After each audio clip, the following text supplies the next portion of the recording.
Attention please. Read to the teacher. Assalamualaikum warahmatullahi wabarakatuh. Waalaikumsalam warahmatullahi wabarakatuh.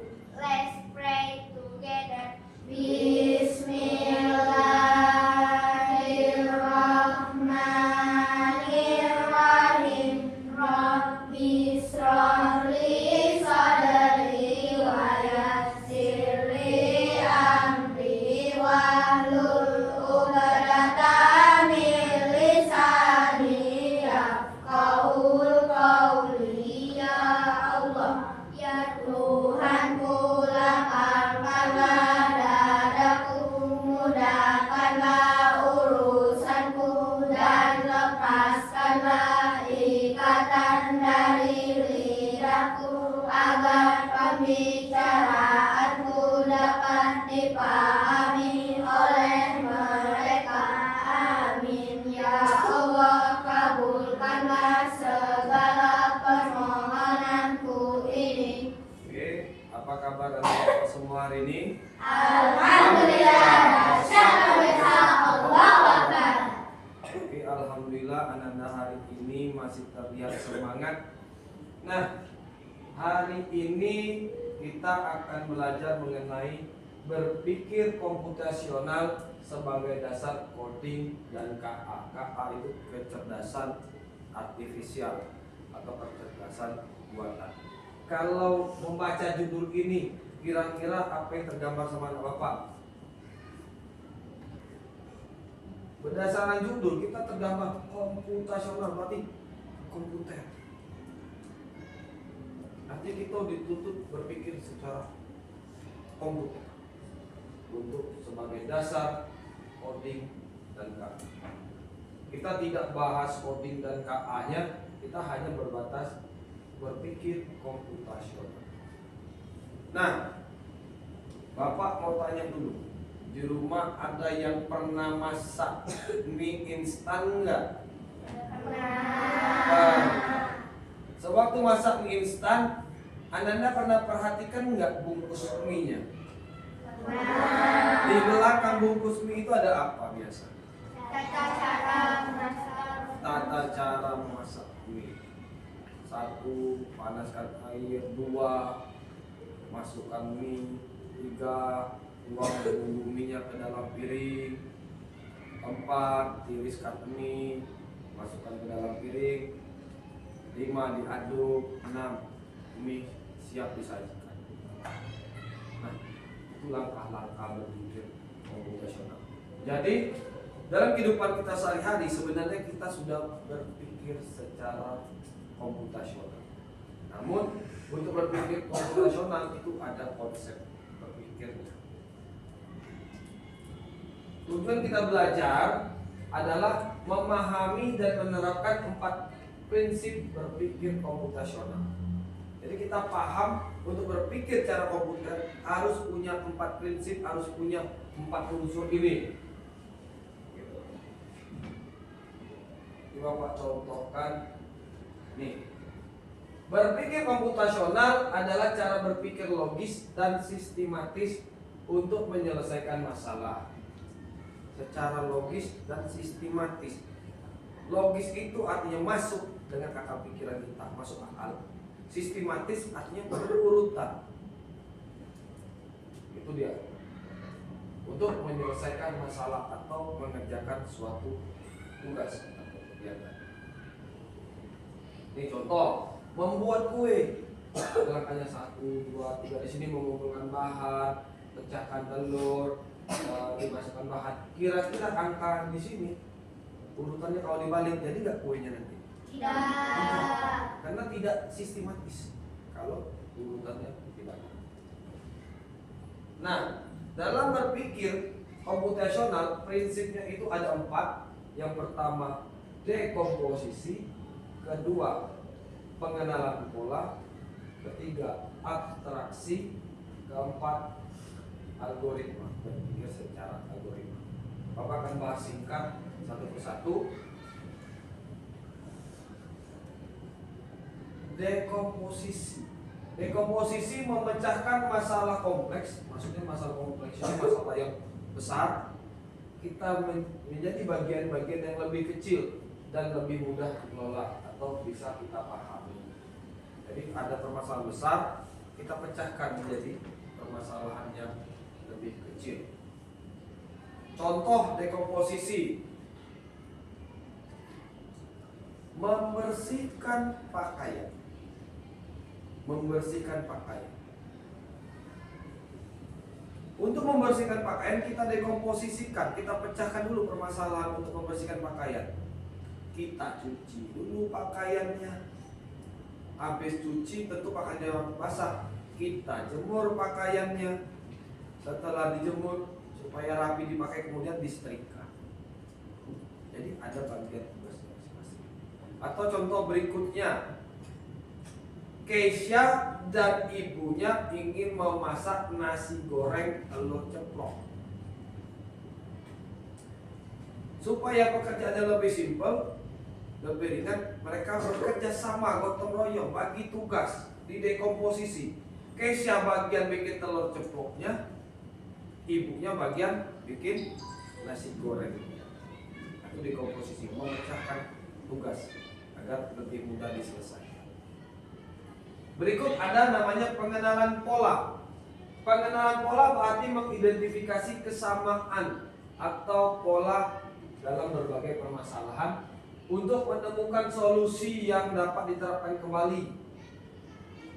Jadi ada pola kesamaan yang bisa kita terapkan kembali. Contoh, di 2019 kemarin heboh apa?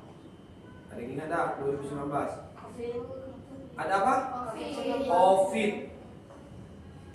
2019 heboh COVID hampir seluruh dunia. Ternyata di negara tetangga, negara lain sudah meneliti penyebarannya lewat orang bersin ataupun sentuhan tangan yang tidak bersih.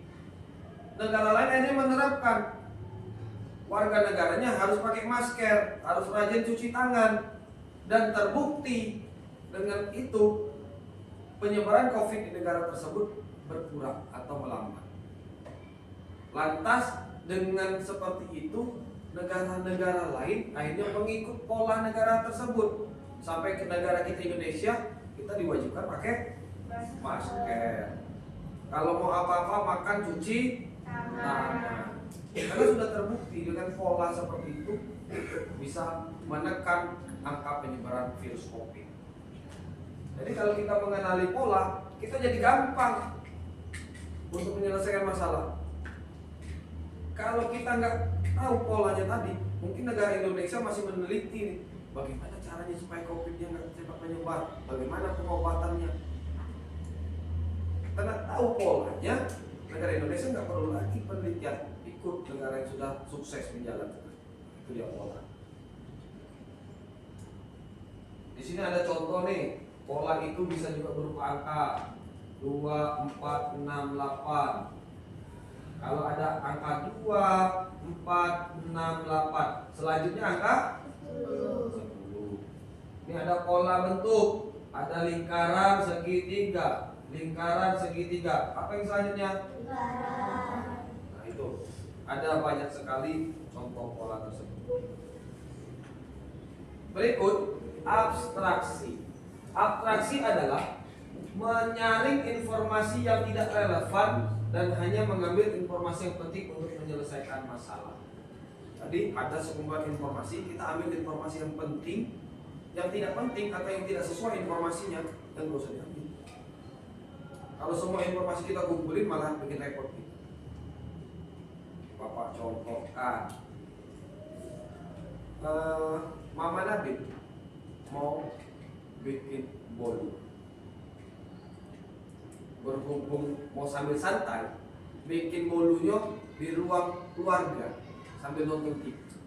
Nabil, ibu mau bikin bolu, tolong ambilkan bahan-bahannya ada di dapur. Karena bahannya banyak, ibu Nabil tidak sebutkan bahannya. Tolong ambilkan saja bahan-bahan di dapur. Lalu di dapur Nabil menemukan Ada tepung, ada gula, ada telur, ada kopi, ada garam, ada kecap. Kira-kira gula, kopi, garam ataupun kecap perlu nggak dibawa Nabi untuk membuat kue bolu? Tidak. Nggak perlu. Karena membuat kue bolu hanya butuh bahan-bahan seperti gula, tepung, telur, mentega. Nggak pakai kecap orang bikin bolu. Jadi Nabi dengan tanpa sadar, Nabi sudah menerapkan pola pikir abstraksi, melihat sebegitu banyak bahan, dia tahu bikin bolu ini aja bahan dan ini bukan bahan. Ini nggak usah.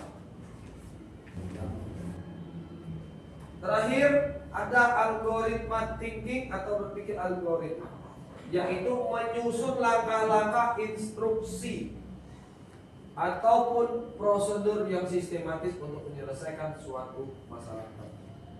Langkah-langkah yang berurutan, sistematis itu berurutan. Contoh kecilnya, kita sudah diajarkan tata cara berwudu, langkah-langkah. Pertanyaan Bapak, apabila kita berwudu kebalik, membasuh kaki dulu baru kepala, sah nggak wudu kita? Tidak. Tidak sahnya wudu menyebabkan sholatnya pun juga tidak sah. Itu terbalik. Kalau hilang salah satu langkah-langkahnya, disuruh membasuh telinga, ternyata tidak dibasuh telinga pada saat berwudu, sah nggak? Jadi yang namanya algoritma itu harus berurutan dan tidak boleh balik.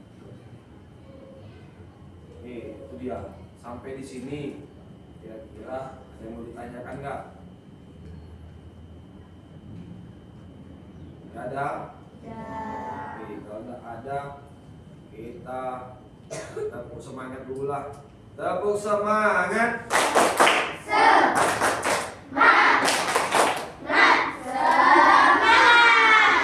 Oke, untuk kegiatan selanjutnya, Bapak akan bagi menjadi 4 kelompok. 1, 2, 3, 4, 5, 6, 7, 8, 9, 10, 11, 12, 13, 14, 15, 16. Masing-masing 4 orang. 1, 2, 3, 4 sana.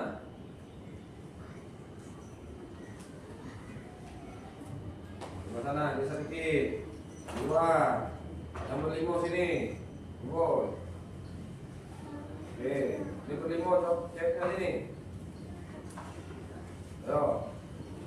Laki-laki berempat. 1, 2, 3, 4 sebelah sini. 1, 2, 3, 4 sebelah sini bagi. Ayo. Bikin kelompok. Oke, bikin sedikit sini jauhnya. Nah, Bapak sudah siapkan tugas masing-masing kelompok yang akan Anda kerjakan. Yang mana nanti setiap kelompok pilih ketuanya untuk maju ke depan mempresentasikan atau menampilkan hasil kerja. Oke? Silakan dikerjakan di kertas yang Bapak berikan. Kerjasama diskusi. Bapak berikan waktu tidak banyak, 5 menit saja.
biru, Biru, hijau tua, ungu, Hijau tua, ungu, oranye, kuning, hijau tua, ungu, oranye, terus kuning. Oke, terima kasih. Silakan duduk.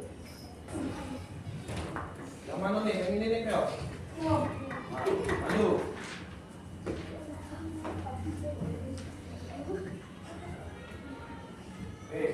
Keras suaranya. Assalamualaikum warahmatullahi wabarakatuh. Waalaikumsalam warahmatullahi wabarakatuh. Pagi hari si Andro pagi. Selamat pagi.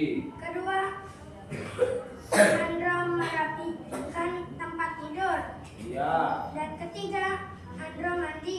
Iya. Keempat, Andro memakai pakaian. Iya. Kelima, Andro sholat. Iya. Dan 6, Andro sarapan. Oke. Dan terakhir, Andro pergi ke sekolah. Bagus sekali. Beri tepuk tangan untuk Bapak Ari. Oke, silakan duduk. Next. Terakhir.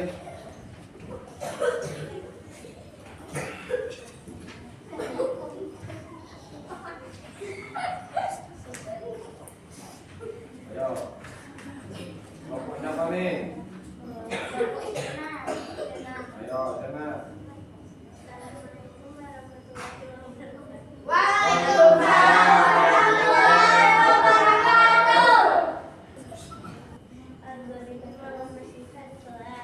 Iya. Membuang sampah pada tempatnya. Betul, karena ada tong sampah di situ, ambil sampah di tempatnya. Terus, Langkah 2, menyapu lantai dari kiri ke kanan. iya, Langkah 3, perhatikan rak buku. berapi. Oh ya, rapi berantakan, kemudian bawah dirapiin, betul. Langkah 4, menaruh sapu dan selokan sampah ke tempatnya. Ya, dalam contohnya di kelas. Merapikan meja guru. Iya, merapikan meja guru, di meja gurunya ada sampah juga nih, kurang rapi. Keenam, membersihkan debu-debu yang ada di kelas. Oke, membersihkan debu yang ada di kelas. Oke, terima kasih. Terima kasih. Wassalamualaikum warahmatullahi Oke, wabarakatuh. beri tepuk tangan kelompok saya.